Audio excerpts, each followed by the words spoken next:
today, San Antonio is happy to host Sindy Ethel.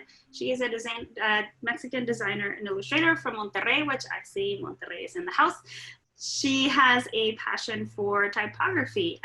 Sindy studied her specialty in typographic design at Cooper Union in 2016, and she currently works as a designer and illustrator at Hello Monday, an agency with offices in New York and Denmark. And just to kind of tie this in as I go to Unidos, I actually met Sindy at Letrástica in Guadalajara, Mexico. And the reason I bring this up is that this conference is one of the big sparks for me to make something happen with our local conference, Somos, and with the national collaboration effort, AIGA Unidos, which is to highlight this talent that we don't see, particularly here. You know, I grew up in Mexico, but studied design here, and I had no idea of the talent that you can find in the country where I'm from and everywhere else, right? So I just wanted to tie back in. I met Sindy there, and then now she's here with us. So it's just, I think, a great full circle, a reminder that we need to get out of our bubble and look at the talent that's out there. Real quick before we get started, just kind of doing a little plug for Sindy here. She does have a digital lettering course in Domestika. It is in Spanish, but it has closed captions in English, Portuguese, and German, actually. So go ahead, check it out, sign up. And then Sindy, like all of her speakers, has been gracious enough to attend and do this for free, but we want to support the work of all of the creatives that we are highlighting. And so if you want to help her out, I've got her Venmo and her PayPal. Like, love her work, support her, help each other out. Just throwing it out there. And Sindy, further ado, I will give you the stage. So yes, I think Jimena did a really good job at presenting me, but once again, my name is Sindy and I'm a designer. And I'm very passionate about lettering and illustration, and most of my work is related to that. From Monterrey, and thank you everyone from Monterrey and everywhere for joining, especially on a Saturday. That's very nice of you. And when I was choosing the topic for this talk, I was thinking maybe I could share some of my work, but then I thought maybe I could share something that could be more useful for others. And I remember, like, from other conferences, not just mine, that people constantly ask, like, how can I connect the work that I do, like, even if it's not typography, it can be lettering, illustration, animation, or anything. But this is what I do, and how can I connect it with clients and brands and cool projects? Like, all of us want to make cool projects. So at some point, where all of us are here, like, this is what I do, how do I get there? Even if it's not just people that just graduated from school or are just starting, I feel like creatives in general, we're always reinventing ourselves and trying to get to clients and brands all the time. Or maybe you just picked up as a hobby something related to the creative field, and you have a body of work, but you don't know how to get here. So most of the times, I want to say always, but most of the times feels like this. And sorry to say it, but it's actually like this. And yeah, so I wanted to share 3 things that have worked to me so far in order to connect all the things that I do and that I like with all of these clients, brands, and projects that are out there. So the first one, and maybe some of these are pretty obvious, but I think putting them together and with some examples, I hope you find them useful. So the first one is to create and experiment a lot. This part is very important. It's actually super fun because here you can explore, like, your own ideas, things that you like. Just make a body of work of the things you're interested in. In my case, I started with illustration and letters, so I experimented a lot.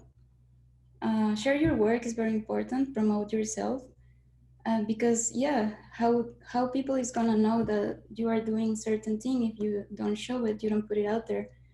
And the most important to me is this one: be patient. You have to be very patient, because in most cases, people think that, oh yeah, I made 3 or 4 pieces of work and I put it on social media. Why am I not getting clients like 1 day later or 1 week after? But it's you can get lucky and you can get clients like the week after. But most cases you have to be patient because it takes time. So in order to illustrate these 3 points, I'm gonna be time traveling throughout my whole presentation. I'm gonna be going back 8 years in the past. That's when I started getting into lettering and illustration. So back in 2012, I honestly, well, first, I didn't know what lettering was. I was actually a web designer. And at the time, I wanted to be like the best web designer in the world. So I had this big dream of making cool digital projects. So I was working in an agency called Grupo W, which is in Saltillo in Mexico. And I was making websites. And I wanted like a big opportunity to, test my skill, like a bigger challenge. So I found an agency in Colorado, and I just applied for an internship. I wanted to see what happens because I really like that agency. It's like huge advertising agency, 700 people. But I wanted to see like how it goes and just get out of the comfort zone. So I traveled all the way to Colorado. I took this photo from the plane. And I want to say that at first I was a little bit disappointed during the internship because I wanted to make websites and digital projects, but for the most part, I was making projects for print, advertising, packaging, labels, but honestly, I was also lucky because even though I was not making digital projects, I worked really close to the art, the print department, and there was the director, Melissa Rayner. She was like so cool. Like she was making this type of pure advertising for packaging, and she was so good at layout and composition.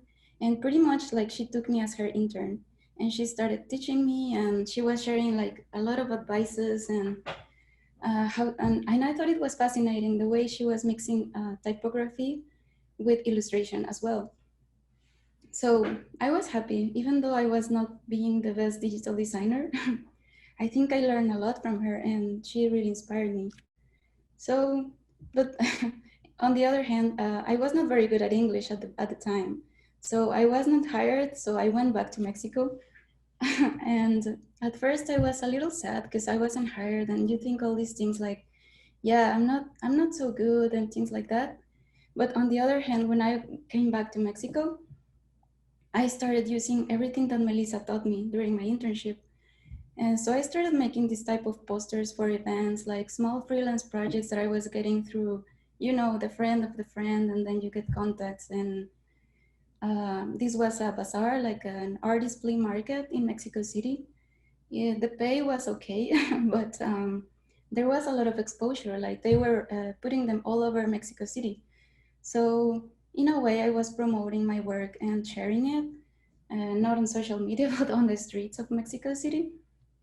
So at some point, people would think of me when they needed this type of work. So, and then I thought, okay, I'm using a lot of typography. So what if I combine it with illustration because I draw since I was a kid. So I started integrating illustration into my work, mixed with typefaces from foundries or other people. And then I thought, okay, well, maybe I want to make my own letters after this.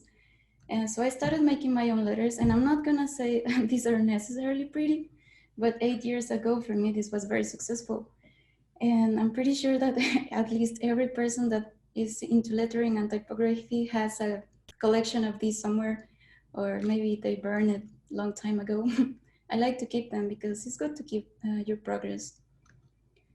So basically I was drawing letters everywhere. I was also painting them. I was laser cutting them. I was carving them.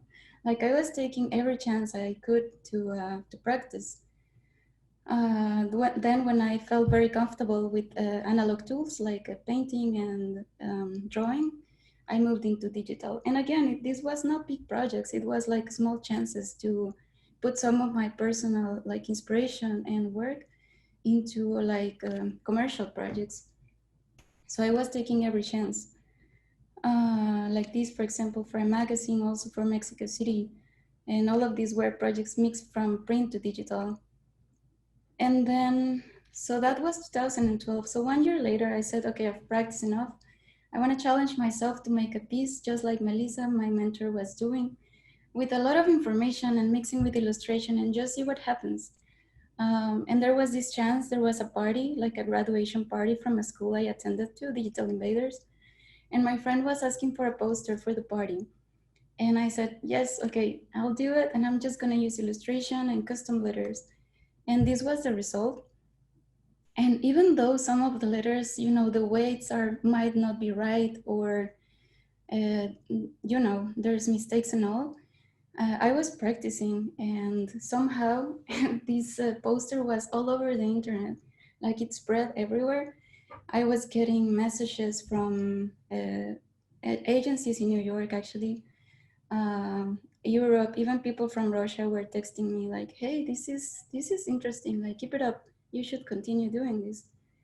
And yeah, I knew that there was like an extreme use of ornaments in the letters, but I was having fun. So for the next party, I said, okay, can I make the poster again? And it's super long because, well, I was a web designer, so this was meant to be a poster for the web. That's why it's so long. I was working with Alan Rodriguez at the time, which was my design partner. And I was creating the layout and the letters and the idea, and he was helping with illustration. And this was the result.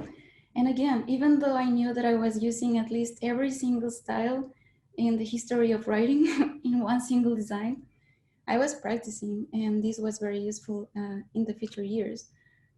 And again, this poster was like featured on internet, on blogs and articles.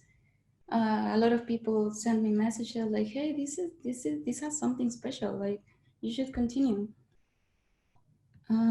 So yeah, actually these designs brought me a lot of freelance projects, some bigger than others. But yeah, I was just practicing and having fun, like not big client or no pay. But 2 years later, and that's when I say you have to be patient. 2 years later, we got a message from Adobe. They were creating this series of illustrations for their tutorials for the, at the time, new Creative Cloud suite. So they're creating illustrations for the tutorials. For example, this one we made was for how to use masks on Adobe InDesign. And it was so exciting because they were gonna be featured on adobe.com and also on the software. Like once you launched InDesign or Photoshop or Illustrator, you would see the illustrations like when you open the program. And that for a designer is like a dream project. And that came from a poster for a party that was like no big project. So this was another of the illustrations. I'm just gonna show 2 of these 5.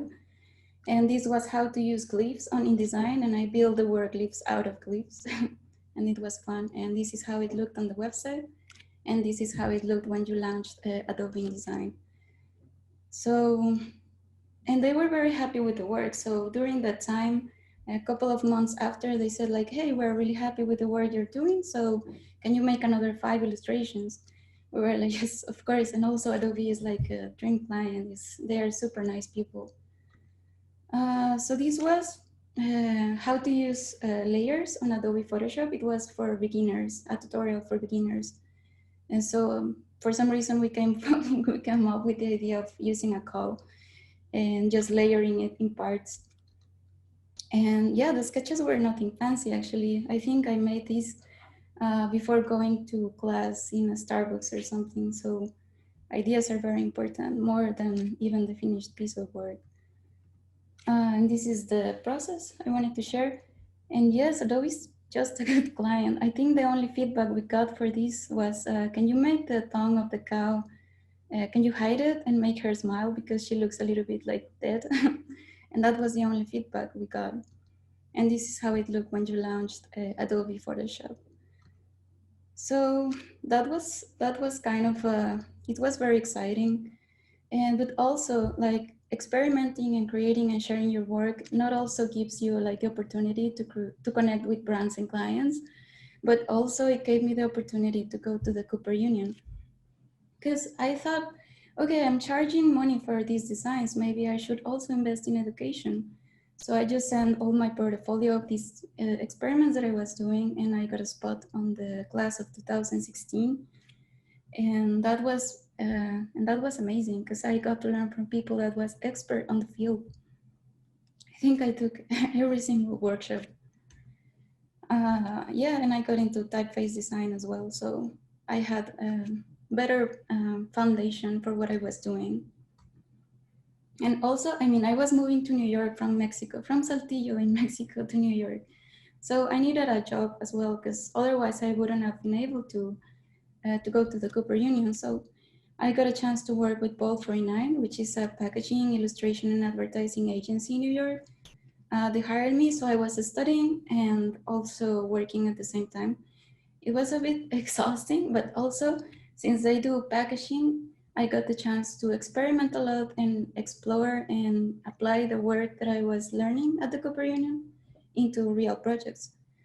So again, back to the past, 2012, I learned this in a calligraphy class. This technique is about using two pencils to to understand how the shape of the letters are made.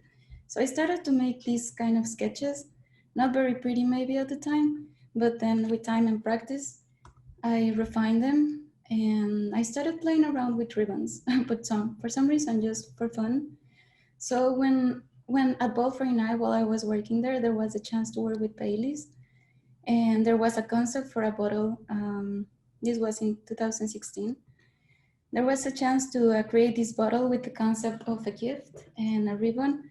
Then at that moment, I already knew what I wanted to do with it because I had already experimented with something like that. So this is how it looked. And the final render was made by Nick Anley, which is a very talented colleague and friend from Bold 49. And this is more recent. I continued exploring this type of ribbon style. This I made just for fun as well, just to create an experiment. And then like 2 weeks ago, I was invited to this exhibition in Vienna, which is coming up soon. I'm gonna share some details on social media. It's about protest, but I'll share more details. So also, exhibitions are a really good way to explore new things or your own styles, and it's also a good way to promote your work and share it and let people know what you do. So again, back to the past. I got a lot into, I think everyone who does lettering also has played around with brush pens. I had plenty of these experiments from a long time ago. But throughout the years, they were very useful because I had a lot of practice with that. So again, at Bold 49, when the opportunity came for making this bottle for Christmas and we had to make script letters, then I already knew how to do it and what I wanted to do. And this is how the bottles looked in the end. And it was in the market. I think it got some award or something, I don't remember. But I was very happy with this work because I was putting some of my personal inspiration into a commercial project. In the same case for these others, this was a coffee version of Baileys. This was a raspberry, and you can see the inspiration that comes from the brush pen here. These were more classic and more Irish inspired. So all of these things that I practiced like a long time ago, I was applying in my work, and that was very fulfilling. And another project, and this is not a long time ago, 2014, there was a conference in Pachuca, Hidalgo, in Mexico. Pachuca is like probably 2 hours away from Mexico City. And there, it was a small event. It was featuring 5 lettering artists that were like doing cool things at the time. And me and Alan gave a conference there along with other friends and colleagues. And I made this piece just to experiment, like nobody asked for it. But I made it to promote the event, and I tested with Photoshop this type of effects like, I don't know, like silvery or shiny things. But it was just playing around with Photoshop and effects. 1 year later, there was an exhibition in Mexico City, and I repeated exhibitions and collaborations are a really good way to meet people and also to promote your work and show others what you do. And for your own self is like a good way to explore new things. So I said, okay, I actually really liked these that I did last year. So maybe I'm gonna do something like that. So this was a piece of exhibition that I did. This is a quote from Pedro Infante. He's a very famous musician and actor from Mexico. He's a legend. So I made a quote like this, and it kind of looks like a bowl of spaghetti. And there was a lot of things that I liked about these. Like I thought there was a lot of successful things from here that I liked. I also knew that I wanted to refine other things. But then on 2018, when I was already living in New York, if you live in New York before, you know how winter can be, like very difficult. So I made this piece on downtime, just refining that previous style that I had made before, like 3 years before that. And I made this skateboard piece just, again, just for fun. And as part of it, I published on Behance and Dribble and I think Instagram as well. And as part of it, I shared the work process of it because I wanted to show people like it's actually a lot of work to produce this. Because if you only see the like the final piece, maybe you don't imagine everything that's behind it. So I share this, and this is a close-up of the piece. And this is a special thing, but like a non-usual thing, but I published like maybe in the afternoon, and the morning after I got another email from Adobe that they were very interested in this piece that I made. And they were like, okay, we are very interested in bringing you to San Francisco so you can recreate the piece that you did for this skateboard. And the truth is I spent like over a week to make this. And they were like, can you make this in 1 hour in front of a camera and speak in English? And I was like, yeah, sure, I can do it. Of course. And I did it. So I went to the headquarters in San Francisco to replicate a personal like style. And I think that was very, I don't know, I was very happy. It's very fulfilling. So these are some screenshots of how it was streamed. They were making these live streams from their offices, but they were transmitting them through Behance Live to a global Earth audience. So I think as a designer, for me, this was like a very dream project, I think. These are some screenshots of the live transmissions. And this is the final piece that I created during the event. Yeah, so that was that. And during the same year, I got another email from the Washington Post in New York. And they also were interested in this style. So they were like, we're working on this travel guide. So it's for giving people advices on traveling, and we want to choose you to represent the city of Brooklyn. And I was like, yes, as a Mexican, represent Brooklyn. I think that's amazing. So I worked this one with them. This is the final piece where I was putting some illustrations of things that are very representative of the city, like the water tanks and the buildings or the Brooklyn Bridge. But the important part was the letters. And I already had the practice on that style from previous pieces that I experimented. So, and this is how it looked on the Washington Post website. So that was last year. And actually I have a very personal attachment to this piece because I was on vacations in Japan, and the day of the deadline, I was supposed to be already in New York, but then there was a typhoon. So I was trapped in the airport in Japan. So I had to finish this piece in the airport during a typhoon.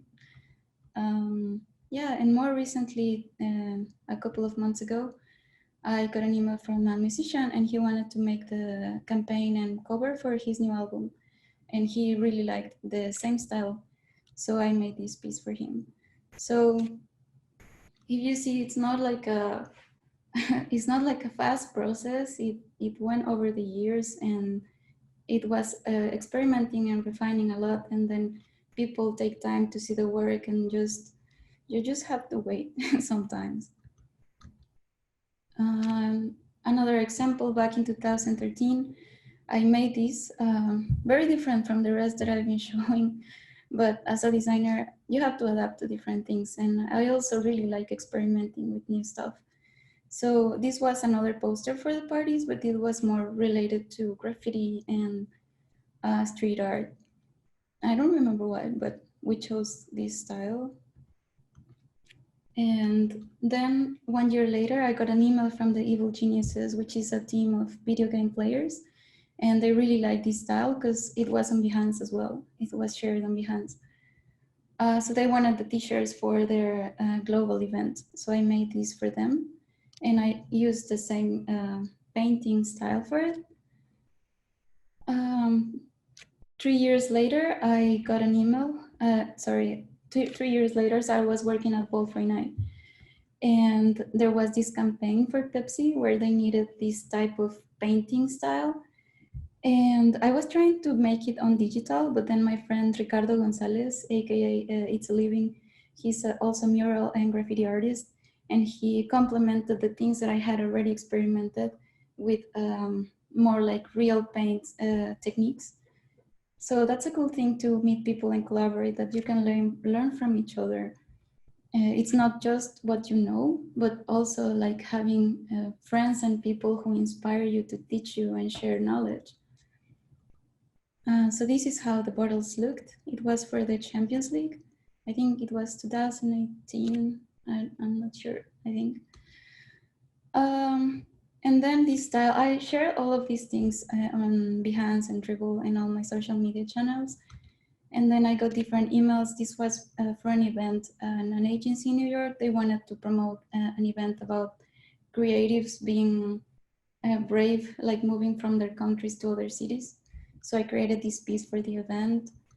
And early this year, I also produced different pieces of letters in the same style for the Ad Council. They are making a campaign for people who are choosing new careers in their lives. So this copy they gave me, and I just produced the pieces of letters so they could incorporate in the advertising. So yeah, I think like as a conclusion, yeah, the way to connect what you do and with clients and brands and projects can maybe be like uncertain or very unpredictable. But like in my own personal experience, if you create and experiment a lot, basically it's doing what you love. And then you share your work, promote yourself. And I will include like collaborating and meeting people here. And the most important, you are patient. Maybe the path that to connect the world with clients won't be like this, but it's going to be more like that. Thank you. So I'll go ahead. I'll start this first one. So David wants to know, ¿cuál es la primera acción que tomas para comenzar un proyecto? So what's the first thing you do when you're going to start one of these projects?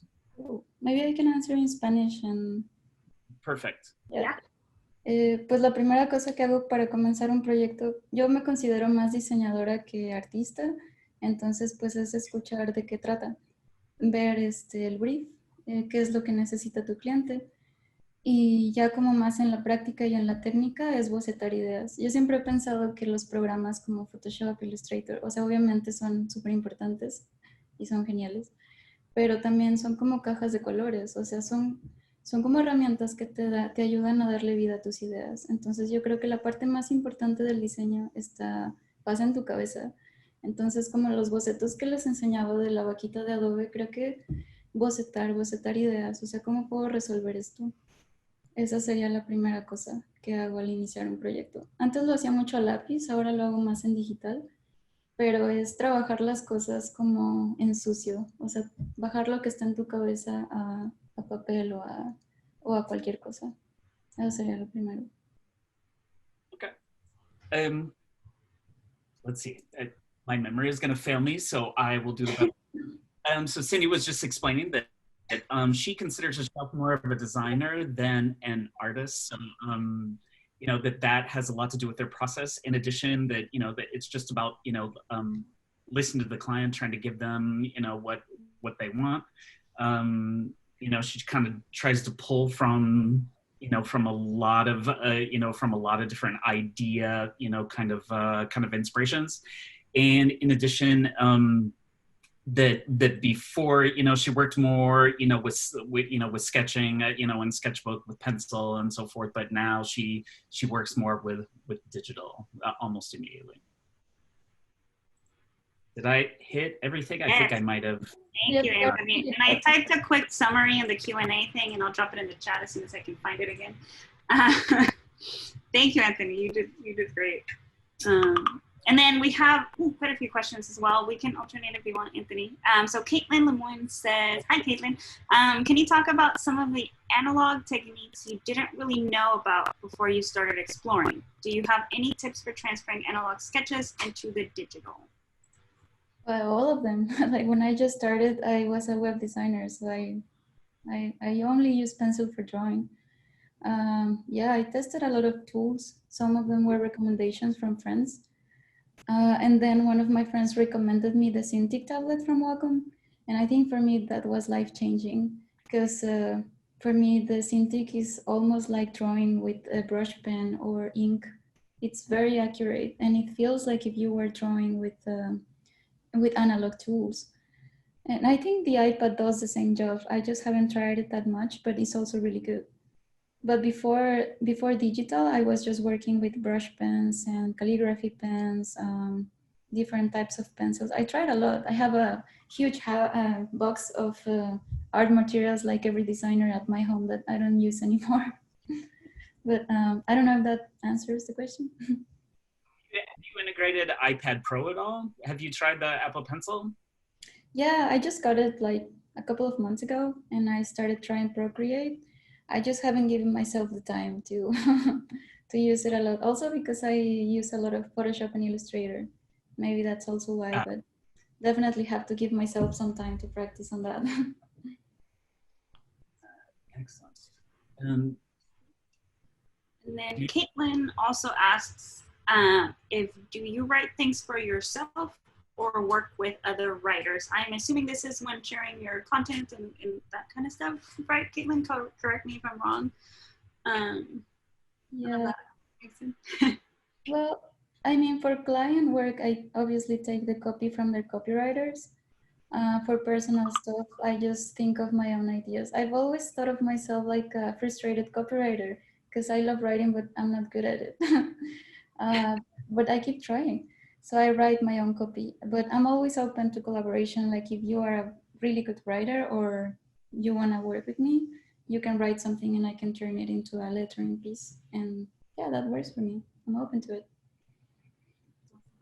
Collaboration's awesome. Yeah, open to collaborations. Because I think the work always benefits. Yeah, definitely. Next question, Maite was asking, what do you do if you don't have inspiration in starting working? How do you get some inspiration? There's this stripe from Calvin and Hobbes that I really like. What Calvin is saying, inspiration doesn't come just like that. You have to be in the mood and all that. And he asks Calvin, so what can get you in the mood? And he says like, last minute deadline. So I think you can try different things. Like you can watch a movie or just give yourself some time to walk or listen to music or whatever. But I think inspiration comes at the same time you're working, or at least that's for me. Like you have to solve it. So you must be inspired. But also reading helps a lot. Like anything that can stimulate your imagination helps. Because once you have all these references in your head, when you are doing the work, then all of these images come to you. So the more you see, the more you listen, the more movies you watch, then more references you're gonna have. So I think that helps a lot for inspiration. But deadlines are good as well. Best work comes under pressure, right? Yeah, exactly. Sweet. And then I see, questions keep coming in. Cool. Camila Chiriboga, who's one of our speakers next week, she asked, do you do a lot of mood boarding beforehand, and what are your favorite sources for ideas online? Yeah, depends on the project, but I don't have a platform. Depends on the theme or the topic or the brief. Sometimes it's just Google, sometimes Dribble or Design Inspiration. There's a lot of places you can look for references. Sometimes it's just books. I've been into children's book lately, so I get books from libraries. I order online, of course, right now. So depends on the topic. Sometimes you can just use one photo that you took on the street from something you saw. So depends on the project, I would say. Have you ever seen the work of Louise Fili? She's amazing, and some things that you do, like, I mean, que me da mucho recuerdo de ella. I mean, she's my hero. Yeah, she's really good. Yeah, the next question comes from Natalia Montañez. ¿Cómo puedo obtener ideas para proyectos personales? How can I get ideas for personal projects? Pues, I'm gonna answer in Spanish. Okay. Pues, creo que ayuda mucho como ver, o sea, como hacia adentro, como pensar qué te inspira, qué te gusta. Muchas de las cosas que yo hago vienen como de letras de canciones, porque me gusta mucho la música. De frases que digo con mis amigas. Otherwise, I'll forget something. Okay. I got it. Yep. She says to just focus on things that you like, because those are the things that are going to inspire you. Sindy said that that one thing that really works for her are song lyrics that she responds to, and that anything that you like personally, that resonates with you personally, is going to help you, get inspired. Yeah, you said it better than me. Yeah, but that's exactly it. I was also typing it in the chat. And then Liz, she's from San Antonio. She is an amazing illustrator, and she asks, have you gotten overwhelmed wanting to do a lot of personal projects at once? If so, how do you handle it so you don't burn out? That's hard to answer. But I do take breaks. I like biking. I love reading, watching movies, listening to music. I hang out a lot with friends. So I try to keep a balance from the amount of work I do and the personal life. Because I think for me, success is that, like a balance between your personal life and the work that you're doing. So I think you have to balance yourself, those things. Sometimes I do get burnout, but it's mostly when I think that it's worth it. Like, damn, if I make this kind of piece, I'm gonna be very happy at the end. So I'll just do it. But I try not to do it most of the time. So take a walk or anything that can relax you. It helps a lot. But yeah, try to keep a balance. Don't do it. Excellent. Thank you. And an attendee asks, did you ever struggle with not feeling like as good designer enough for a project or just in your career? Yes, and I think that's all the designers have felt that at some point. But something that have helped me a lot is to think that it's not the last thing that I'm gonna do. So next time is gonna be better. Like that poster that I made for the exhibition, to be honest, I was not very happy with the result. And I said, I can do better. Like I can be better at it. But you just have to do it again. It's not, if you get stuck in the idea that you're not good, then you're not gonna progress. So you just have to try it again. Even if it's ugly, eventually it's not gonna be like that and you will be more happy with the result. So just keep practicing. But I felt like that before and it's very frustrating. But yeah, I just think that everybody feels that and that you're not gonna feel that forever. You're gonna get better if you practice. That's what it is. No, for sure. I mean, I think we all at some point have imposter syndrome and we tend to believe that it's just us, but it's not. So it's great to see, a talent or designer with, this amazing work, and we all have our doubts. Yeah. You can also play some sad music and cry and create a piece while you're sad. There we go. Hey, more inspiration. I feel like when you're sad, you create beautiful work, so. Right. So keep crying, but don't stop working. Yeah. What did you say, Anthony? I'm sorry, you broke up. No, it's my fault. I was just saying that one of the most important things about these talks is the idea that that the line from where you are in your career now to what your idea of success is not a straight line. It's, it's a twisty line with curves and, and it might veer off, into the left and stuff and come back. And, it's, nobody, one joke that we've had among the, the organizers of Unidos is the fact that, that very few people slip on a banana peel and end up a partner at Pentagram. I mean, everybody has struggles on the way, to what success looks like for you. And I think that that's why it's so important that we share these experiences with, with working professionals to show the fact that, it's not a straight line. It's, it's perseverance and patience, like Sindy, really, really well said. Yeah, you're very right on that. Also, I think that a brain that hurts, it's a brain that is learning. So, it's okay to feel bad sometimes. Can you take that last question? Yeah, gotcha. So Diana says, what do you do when you feel stuck or having a designer block? Diana, also from San Antonio. Thanks for the question. Designer's block, meaning when you are stuck on a piece of work, I guess, right? Yes. Yeah, when you don't have like idea or how to move forward with a particular piece, or get started. That's very normal, and I get it a lot too. And it happens to me that I'm working on something and I'm half the way and I'm like, I don't like it. And then I just start moving one pixel to one side to the other and then getting another coffee and just moving the piece like a bit to the left. And it doesn't work at all. And maybe it's going to sound a little bit extreme, but I just close it and open a new sheet, like a blank sheet, and start over to see if I can come up with another solution. Again, it's just my personal, and maybe it's extreme, but I think it works. But you can also ask a friend or colleague what they think about it. Maybe you can get like a fresh perspective from somewhere else. It doesn't have to be a designer. Sometimes I ask the coffee guy or anyone, like seriously, anyone can give you like another perspective and can get you out of that block.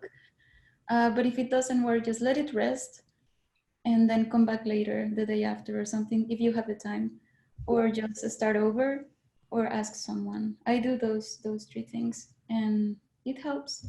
Sometimes takes more time than others, but eventually you solve it. Awesome. Yeah. Yeah, I mean, definitely fresh eyes. And I love the starting again kind of thing. Because even if you don't go with that, at least you kind of refresh your brain and maybe go back to the original and fix it, or you just get a better idea. Yeah. That's awesome. I have a folder in my computer that's called the graveyard. And there I have all the designs that never saw the light because I didn't like them. But eventually I take one back and finish it or something.